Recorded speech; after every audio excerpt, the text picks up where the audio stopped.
Թերևս հարցս պարոն Խաչատրյանին է, պարոն Խաչատրյան, այստեղ Հովհաննես Խաչատրյանին, Վարդան Խաչատրյանը նշեց EPLP-ի մասով, եթե չեմ սխալվում, ասաց 2027-ի երկրորդ կեսին, հա, կգործարկվի։ Ինձ հետաքրքիր է, այս պահին Կոբեյ վիզա մաստեր, Կոբեյջինգային քարտերի թողարկումը երբ կլինի, երբ կարող ենք սպասել, եւ ընդհանրապես վիզա եւ մաստեր քարտերի հետ մրցակցության պայմաններում, հա, արկայի դերը ինչպես է փոխվել, ոնց է նախատեսում, ոնց է զարգանալու, որպեսզի այդ մրցակցությանը դիմանա, եւ մեկ հարց էլ պարոն Սաղոյանի, երևի թե արկափը ինչի պիտի մարդիկ ընտրեն, եթե շուկայում կան այլ վճարային նմանատիպ անալոգներ, հա, ինչն է առավելությունը արկափեի։ Շնորհակալություն։ Ես երկրորդ հարցից սկսեմ, վիզա քարտը Master American Express-ը, China Union Pay-ը եւ մյուսները արքա ընկերության համար եւ գործընկեր են հանդիսանում եւ մրցակից։ Այդտենց մեր ընկերությունը հետաքրքիր կարգավիճակում է ու մենք մեր ծառայությունները մատուցելիս, սակագների մեջ, կանոնները սահմանելիս, խորհրդով փորձում ենք այդ բալանսը պահենք միշտ, որովհետև վիզա ընկերության քարտային գործարքները Հայաստանի Հանրապետության ներսում իրականացվում արքայի կողմից։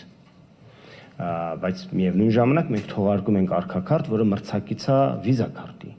Եվ ինչպես նշեցիք, Կոբեյջերի մասով, որը համատեղ թողարկված փախտ է չինական ընկերության հետ, մենք թողարկումը արդեն թողարկվել են քարտերը, արդեն կմտնեն շրջանառության մեջ, մյուս ընկերությունների մասով բանակցությունները դեռևս շարունակվում են, այնտեղ կան բազմաթիվ կոմերցիոն դետալների հարցեր, կոմերցիոն համաձայնությունների։ Մնացածը տեսանք մրցակցությունը մենք ազնիվ մրցակցող ընկերություն ենք, որպես մրցակցության համար եւ տնտեսական մրցակցության պաշտպանության հանձնաժողովը տեսնում են բոլորը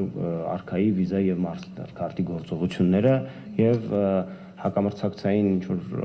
դրսևորումներ եթե լինեն, բայց բնականաբար մենք ՀՀ օրենսդրությունը սրբորեն պահպանում ենք եւ նաեւ համագործակցային գործընկերային ոգին պարտներների հետ, մրցակցությունը դա ծառայությունների որակով է, ծառայությունների սակագնով է, այդ բոլոր ավելացված ծառայություններն են, որոնք մենք փորձում ենք հետ չմնալ, որոնցով միջազգային բրենդների։ Բնականաբար Հայաստանի Հանրապետության տարածքում, ինչպես եւ բոլոր անալոգ երկրները, որոնք ունեն ազգային քարտեր, Ուզբեկստան, Էմիրություններ, Չինաստան, այնտեղ պատկերը այլ է, երկրում սովորաբար ավելի շատ օգտագործվում են ազգային քարտերը, որոշ դեպքերում միջազգային քարտերի նկատմամբ կան խտրական վերաբերմունք, մեր պարագայում մեր օրենսդրությունը բացարձակ ոչ մի խտրական վերաբերմունք չունի միջազգային քարտերի նկատմամբ, բայց եւ սովորույթի ուժով եւ տարբեր այլ բաներով արքաքարտերը Հայաստանում միջազգային մակարդակով դե բնականաբար մենք այս պահին դեռևս շատ մրցակցություն չունենք վիզայի հետ, բայց այդ փոխգործելիությունը անդրսահմանային, որ ապահովենք պարտներ երկրների հետ, բնականաբար այդտեղ էլ արդեն հարց կառաջանա ոնց ենք ներթափանցում, որպեսզի Վրաստանում, Էմիրություններում, Հնդկաստանում արդիկ վճարումները կատարեն մեր գործիքներով։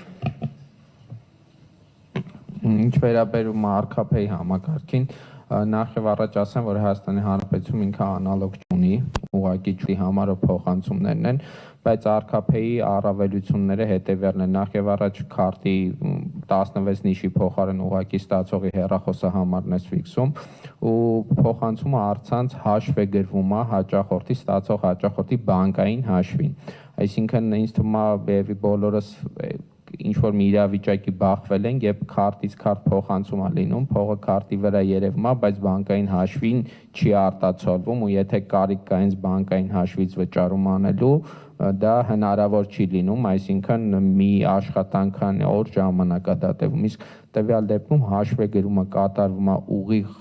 բանկային հաշվին ու հաճախորդի օգտագործման համար այն միանգամից հասանելի է դառնում։ Փոխանցման համար ամբողջությամբ պահպանվում են փողերի լվացման կանոնները, այսինքն լիմիտավորման նույնիսկ խնդիր չկա, բանկերը բավականին լավ մոնիտորինգ կարան անեն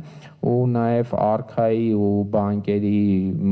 ներդրումների շնորհիվ այս ծառայությունը հələ մինչև այս տարի դեկտեմբերի 31-ը ամբողջությամբ անվճար է լինում հաճախորդների համար, հույս ունենանք կստացվի այդ մոտեցումը պահպանել նաև հաջորդ տարի։